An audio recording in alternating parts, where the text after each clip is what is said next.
What is happening, sub-stalkers and freaks, and welcome back to Digester Circus.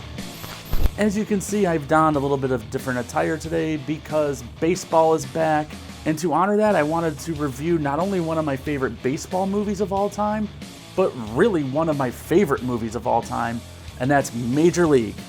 Now, I'm sure there's a few of you out there who don't know what Major League is, or maybe you've never seen it before, in which case I've got to ask, what fucking rock have you been living under?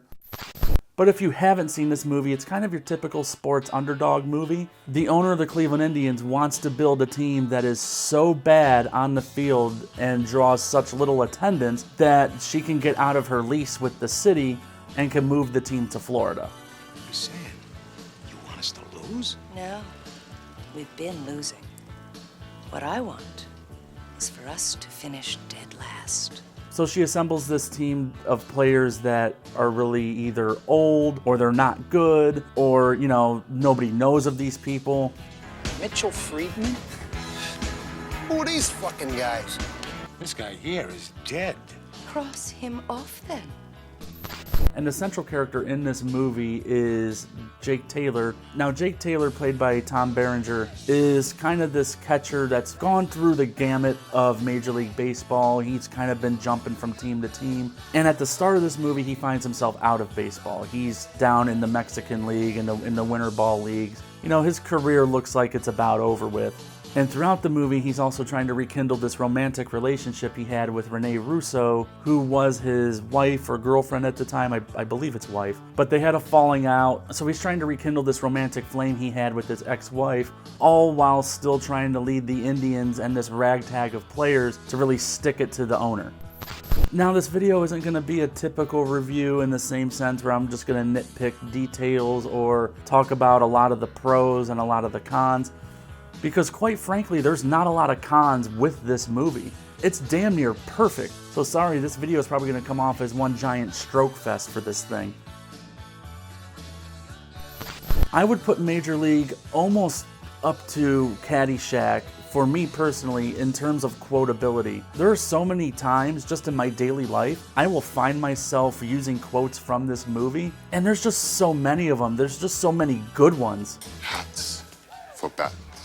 Well, you may run like Mays, but you hit like shit. You trying to say Jesus Christ can't hit a curveball? It's very bad to steal Joe Boo's run. Nice catch, Hayes. Don't ever fucking do it again. All right, let's go. There's also such a rich tapestry of characters in this film, too. I mean, Rachel Phelps, the owner, is such a bitch. You got Jake Taylor, you got Rick Vaughn, Roger Dorn, Willie Mays Hayes, Pedro Serrano.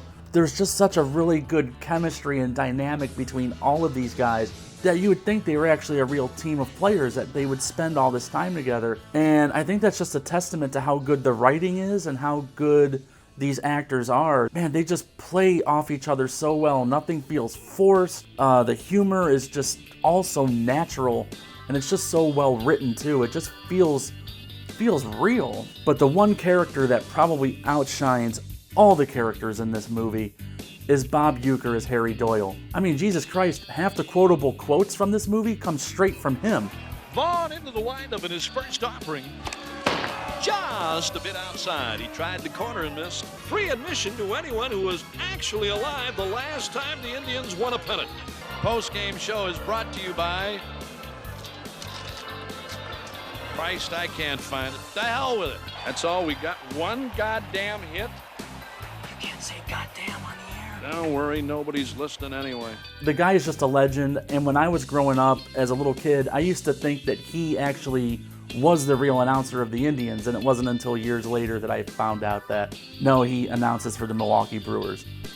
Now, a lot of people may not know this or realize this, but in the city of Cleveland, you are pretty much born and raised on this movie. I don't think you could walk around within like a 50-mile radius of Cleveland, Ohio, and not meet one person that has not seen this movie. I would liken this to how the city of Philadelphia kind of holds that movie Rocky on a pedestal. This is Cleveland's Rocky. Major League is Cleveland's Rocky. And I say that because unless you're from here, you don't understand the level of futility there is with our sports teams over the years.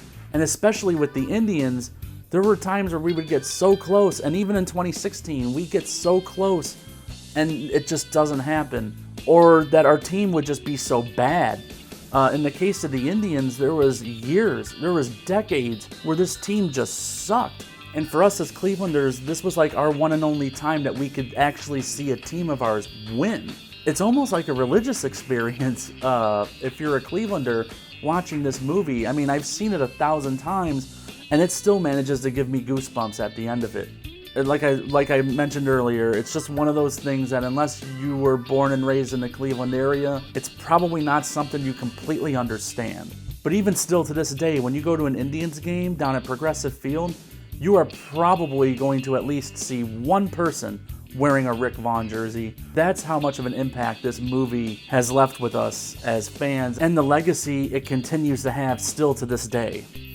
Like I said earlier in the video, there isn't much negative in this movie. The only thing I can say that is negative, though, is that there's just not a lot of Cleveland in this movie. And yeah, we got the Indians and all that stuff, but aside from the opening credits and some B-roll footage of the stadium, there isn't a lot of Cleveland, the city, in this movie. To an outsider, you probably don't know any different, but from somebody that's from here, you can definitely tell differences, including the stadium. The stadium they used was Milwaukee County Stadium that the Brewers played in for years. It looks similar enough to Municipal Stadium, but there's little differences, and I guess that's just me being nitpicky as a Clevelander. I mean, they could have just filmed all that stuff here. I really don't know why they didn't, but hey, whatever, they didn't.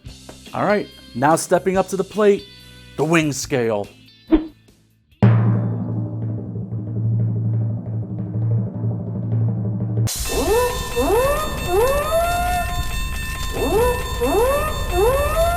I mean, how can I not give this movie an atomic fire? Everything from my own personal sentimental reasons as a Clevelander, as a Cleveland Indians fan, but also as a movie fan. It's just a great movie. It's so much fun, and it's damn near close to being the perfect comedy. It's so well written. It's well directed. It gives you characters that you love to love and gives you characters that you just love to hate. It's everything. It's everything that a comedy should be. It's everything that a sports comedy should be. It's solid gold. It's an atomic fire, and if you have not seen it, go out and see it now. Do yourself a favor and just sit back and enjoy. Anyways, that was my look into the baseball classic Major League. If any of you guys have seen it, please share your thoughts in the comments below, whether you liked it, you don't like it. I gotta tend to believe there's probably not a lot of people that don't like the movie. But anyways, as always, like, comment, and subscribe. Adios, GTFO, let's play some ball, and go Tribe!